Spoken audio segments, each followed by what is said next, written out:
Well, hello, everybody. Welcome to the IT Topic Chats for October 7th, 2021. Today, we're going to do a topic on contracting. This is one of the core topics that I like to do. We do one of these each month. If I were doing the workshop at AEA, by the way, I just heard last week that they have not given us the opportunity to do a workshop through the conference. So I'm not really sure what they're thinking. Everything just is scaled back again for year number 2. So I'm thinking about some different ideas on how to do a more intense, in-depth workshop, probably just independently. But anyway, this contracting work session is something I put into the workshops when we do that. And so I always like to go through it once a month and let everybody talk about these things that I think everybody should know who's starting up an independent consulting practice. And anyhow, so before we get too far into this conversation, I do want to say I am not a lawyer, okay? And frankly, I think if I shared this presentation with my lawyer, he'd probably have some level of issue with some of the things I'm saying. And I'm not really sure what those things are, but I can tell you this is based upon just a layman's perspective. That these are things that I've put into practice over years of activity with my clients, and they're things that work.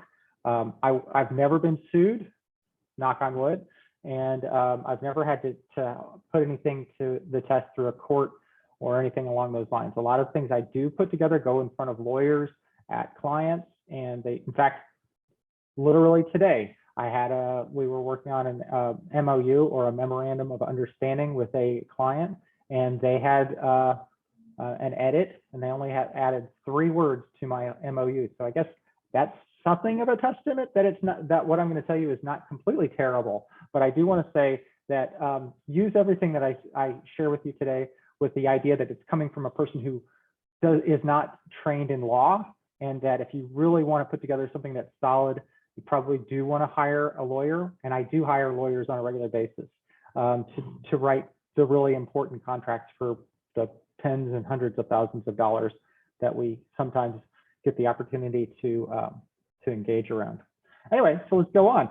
So let's talk about what a contract is. So contracts, even ones that aren't written by lawyers, can be and should be legally binding documents that recognize, you can read the rest of this, but basically we're talking about an exchange of goods, services, money, and or a promise of any of those sorts of things. So it's a document, right? And I think you guys all know what a contract is. We've all signed them, shared them, created them. I think everybody who's here today probably can get better at what they're doing, and including myself. But these are documents that effectively lay out what we're trying to do with a client. And oftentimes we think, why do we really need a contract? I'll do this work and you'll pay me on our system.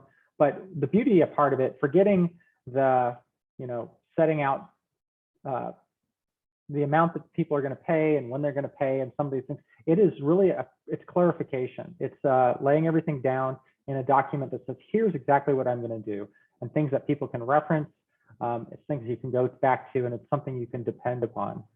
It's clarity for you and your client. And if there's ever a dispute, whether you're going to do something, you can go back to the contract, and I do it frequently. I do it frequently with my clients. So there are types of contracts that are verbal and implicit. I don't know how well those hold up, but there is an understanding that's the handshake kind of idea. We have signed proposals. So it's just a proposal saying, this isn't something that I would like you to consider, right? You can have a letter of agreement, or a memorandum of understanding, which is kind of the same thing, an MOU or a letter of agreement in my mind. You may create a formal client with your client, and I'm going to share some of those ideas with you today. And frequently, particularly with large organizations, you may give them one, and they'll say, this is great, thank you. We'll just put this as an addendum to our contract, and then they will share a monster 75-page contract back with you, particularly if you're working with a state entity. They frequently have a lot of language that they want you to agree to. Anyhow, let's think about it. Why do we do this contracting? Okay, I already started to talk about this in the 2 slides ago. It's dictating expectations, meaning you expect your client to provide you with data, perhaps. You expect your client to pay you for your work. Their expectation is that you will create deliverables and send those things along to them. That financial relationship, the fact that you're doing work for hire, right? And that they will pay you a certain amount on a schedule, and laying those things out is really helpful. It's really nice for you for your own purposes of understanding what your revenue will be like going forward. Really great for them because then they know when they should expect invoices. It protects you in case there's litigation. This is critical. A lot of us could be confused as employees, and it does, because you have a contract in place, you are a contractor, meaning you are not an employee. And that's important for them because if you're working on a regular basis, they could be confused and they could be called in for IRS taxes that maybe the IRS thinks they should be paying to them.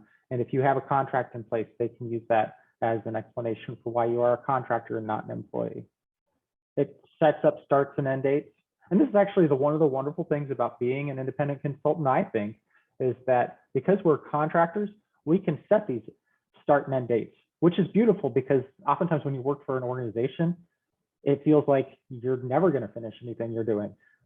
Having a contract explicitly says, this is when I will start and I will end. Here's when you'll pay me. And then, I love that idea. That's the thing that's one of the best things about being a contractor. And it provides a reference for you and your client so that you say, oh, that fourth focus group is not in our contract. I know how you would really like to do it, but we only contracted for 3. And there's a lot of effort that goes into it. So you can talk about scope creep. And that's actually a way for you to go back and reference it and say, hey, I'm perfectly happy doing that fourth focus group with you, but it's going to be an additional, I don't know, 1,000 to whatever, I don't know how much focus groups cost. It's going to be an additional amount of money. And so it is a way to reference that. And that's really important because I think I am as much a victim I am my own victim of scope creep because I frequently say, we really should do that. This is great. Don't worry, you don't have to pay for it. But there is a place for us to reference to try and keep us on track around those things. So when we talk about contracting, there's usually a lot of different sections, and I don't use all these sections. Here's a lot of them for your consideration. In fact, there's even more in this document that this was originally shared from Gail Barrington in her workshop. I'm going to put this over on the screen that everybody can see.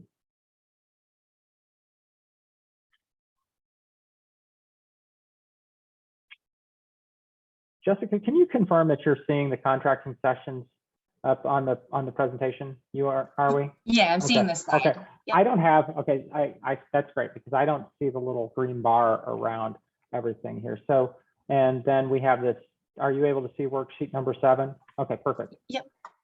So this is something that I shared in that file, the Google file folder, and it's something you can think about. In fact, I was just talking about this with one of my staff members this morning. We're putting together a proposal, and I said, she says, well, how do you do a proposal? We're talking about this, and I said, well, effectively, it's a contract, right? We're putting together a contract, and so these are the types of contract sections you could consider. Who are the parties? You and your client. When are you starting? When are you finishing? These are important things. What are you going to do? What are they going to do? I'm not going to read all of this to you. Conflict of interest, I love that one. Intellectual property, I do put this in frequently, particularly in my MOUs. And I use MOUs, a memorandum of understanding, when I'm doing a proposal for somebody for pro bono. I do that all the time. I think it's a fantastic way to create work with my clients or my potential clients. But I set out what I'm going to do and what I expect of them, and it's free to them. So why wouldn't they want me to do it? And if the proposal gets funded, then I get work. But I do say in there, here I'm giving you my evaluation approach, my evaluation plan for your proposal. I don't want you to reuse it when invariably over half of my proposals aren't funded just because that's the nature of the beast. I don't want them to reuse my evaluation section and they sign a document that they won't do that.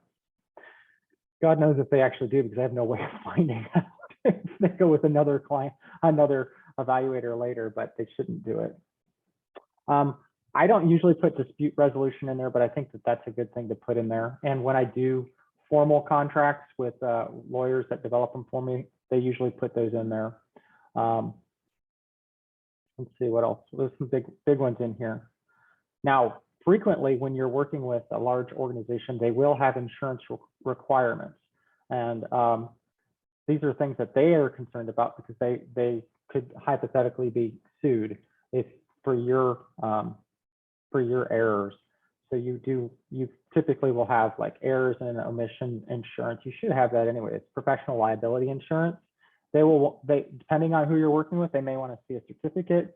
Southern Illinois University, Carbondale has required that I write them in as a co-insured or additionally assured, or however they put it. They actually want to have their name in my document, which is a pain in the butt, but we do it if we have to. And everybody should have general liability insurance. If anybody wants to know about it, write something in the chat. I'll make sure we put the insurance YouTube link in the chat later. Here's the thing. I just talked about this. Contractors are not employees. So sometimes you'll put that as an entire contractor topic. I am not your employee. I am not, your organization is not liable for benefits or tax withholdings.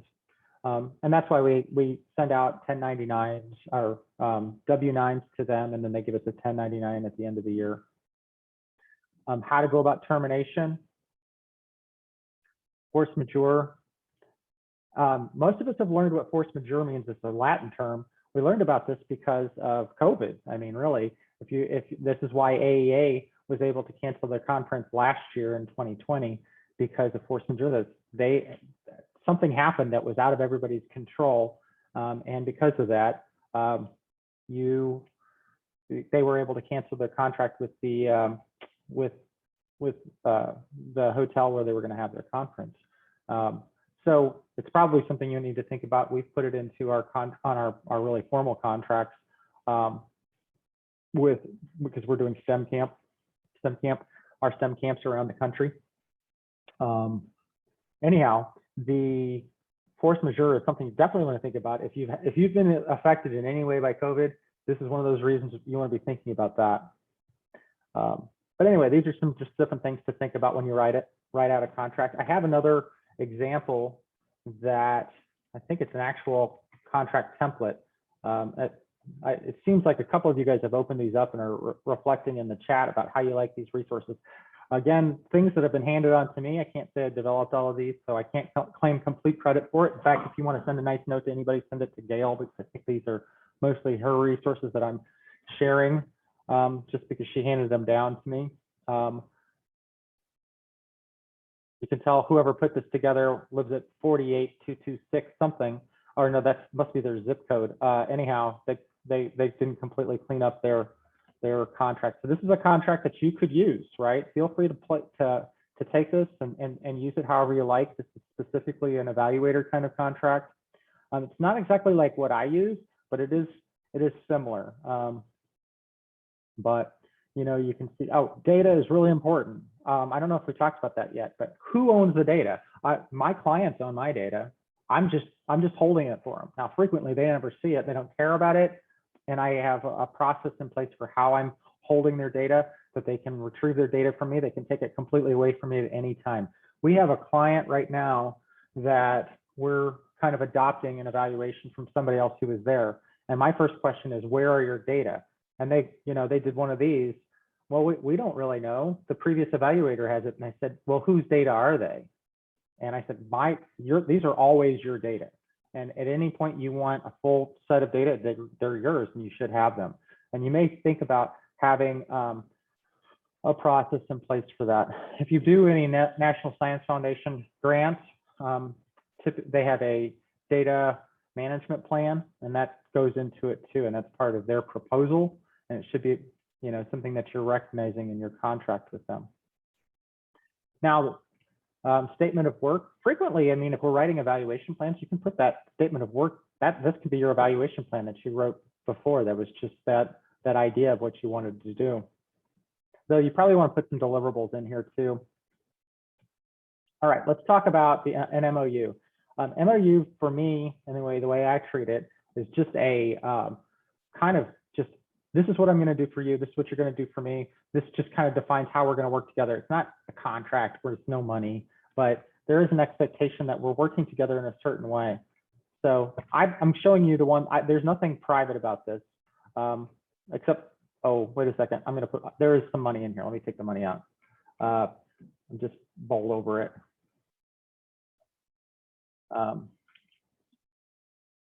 Anyway, I'm going to show you what we just put together. I won't show you the money pieces. But we are working with the Missouri University of Science and Technology, and I created a template for you, and that's what's available to you. But it's hard to read, so I thought you could see the way we set it up.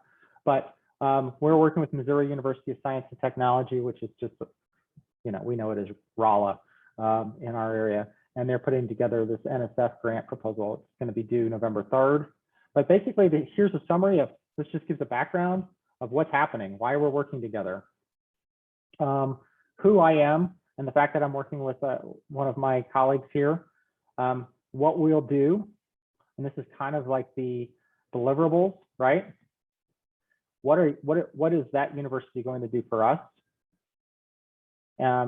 Develop a budget, and this is what I erased, which will likely be a certain amount. You know, the key thing here that I like is that they're going to name us as the evaluator. We're doing this for free. They're going to name us, right? We need that. They're not going to reuse our evaluation section. And then when they get funded, they're going to engage us, because that's the whole idea. They promised us this. I know they would do this. In fact, it's almost incredible how often I ask for these things and for somebody to sign an MOU, and they look at me like, oh, we've never done that before. Well, I like the idea that we're laying out, you know, an expectation of what's going to happen here. And then I signed it, and I asked them to sign it. But I did create a template that has, which is exactly based on this document, with removing all of my names and the company name and the university from it. It has my logo, so you might probably want to change that, but feel free to use that. Okay, let's see here. Let's go back to the presentation. What else did I forget about? So here's some other ideas. This contracting sections that you can use. Here's the ones that I use. So I'll talk through these real quick. I kind of have done this already. Background summary. I always start off effectively like, what's your executive summary for a report? What are we planning to do? I usually say something about who they are and what they're looking for, who I am, and how I'm set up to support them. The statement of work, which is effectively the evaluation plan, with specifics around deliverables, right? I say, these are the deliverables you'll see on an annual basis, on a regular basis. The price and method. I frequently, if it's a multi-year project, I put up my prices as quarterly. So you'll expect to see invoices on October 1st, 2021, January 1st, 2022, and ongoing all the way through it. And I'll say this is the exact amounts, and they'll see that. Sometimes I use a copyright section. The schedule of activity, that's just your calendar. What are you going to do? And I think that's usually before that. The invoice schedule, I just talked about that. Rates and costs, if we need that, that's usually kind of a proposal, like how much I charge for myself, how much I charge for staff members. And then there's the signature section, which recognizes that they approve it. All right, what else do we have? So, as I like to do, I like to wrap up every section, all of our conversations, with some advice. First, you don't want to do work on a project until your contract is finalized, for obvious reasons, because if it's not, and it also forces the contract to get done. You're like, you want me to work on this? Sign the stupid document. There is something that I put in most of my contracts, because sometimes it is almost impossible to get a contract signed when they have the money and they want to spend it. And because you're dealing with, wait, Jessica can appreciate this. The University of Illinois is an example. I've had, right? She's smiling. I've had that situation where they're like, we've got all this money. I can pay you right now to get this work done. But if you ask me to sign a document, it has to go through 17 offices and it has to, it has to be approved by all these people. Can we just pay you and you can do the work? So what I'll do is I'll set up a contract, and I have a special provision in there that says your payment to me indicates your acceptance of this agreement and gives me permission to start work. And that's a way to get around the signature, which, again, never tried this in court. I don't know if I ever can hold anything to them, but usually those are for short-term projects. They want to pay me, I want to do the work, and it's going to be almost impossible to get a signed document, particularly when you have like, we need to get this done in the next 3 months, sort of a deal. And that happens a lot. But I generally don't work until the contract is finalized, or they pay me, and that's okay too. And I have that provision. So we want it in writing. Don't forget to protect your intellectual property, or their intellectual property for that matter too. Develop your boilerplate. And if you listen to Ann's session a couple weeks back about SOPs, that's your standard operating procedure. So I wrote, this is the original this presentation was originally done in August of 2020 or July of 2020. And I still didn't really have a great boilerplate. So this is a reminder to myself as much as it is a suggestion to you. This, and this is, I haven't said this yet. Oftentimes your client may give you a contract. Don't be afraid to read it and comment on it and ask them to make a change, because they will do that, even though you feel like you can't. You are empowered to do that. Here's a classic case. You may be required to have workers' compensation insurance. If you're a one-person operation, you can't have workers. Who are you insuring? You can't insure yourself as a worker under workers' compensation because you own the business. So there's no insurance to get. So, I don't know why anybody would ever try and enforce that, but that's one of those examples that where a classic boilerplate won't make any sense for you. So with that was actually the last thing I was going to say, and now we're at the technical issues. I do want to say that if you have a chance, and if you have bought this book, this is Gail's book. You want to look at page 202, chapter 16. That's where you've got managing contracts. There's an entire chapter on it. So if you think, I gave you a little introduction to it, but Gail took long amount of time to think through this. And so everything that I talked about today and all the examples that I gave you came more or less straight from her, which really came from the book. Talks about scope creep, managing conflict, risks. This actually is one of those times where we really do have a great reference for this, and so you should definitely read her book on that. With that, I'm also want to remind you that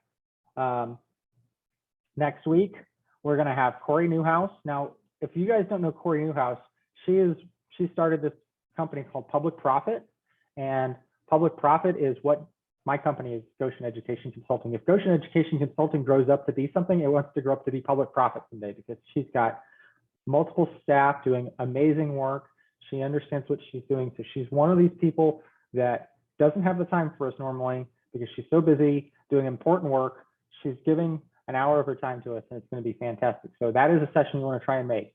And even more so, 2 weeks from now is Meet the Pros. And we talk about it all the time. It's a 2-hour session, not a 1-hour session, because we will have 8 speakers and 8 discussion rooms.